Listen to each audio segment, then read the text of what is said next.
Welcome viewer, this video tutorial describes, fix Windows 11, 10 keyboard making beeping noise when typing. First method is click Start, Settings, click Accessibility.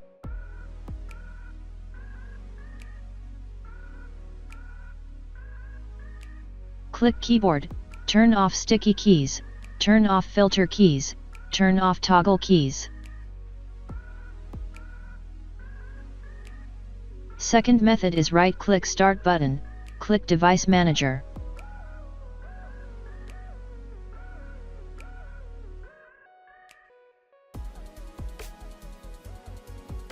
Update keyboard driver.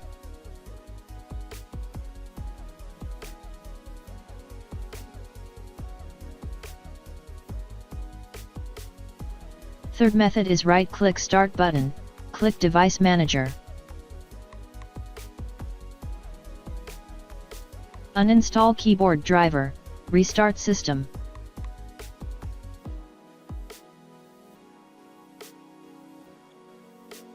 I hope this tutorial helps to you.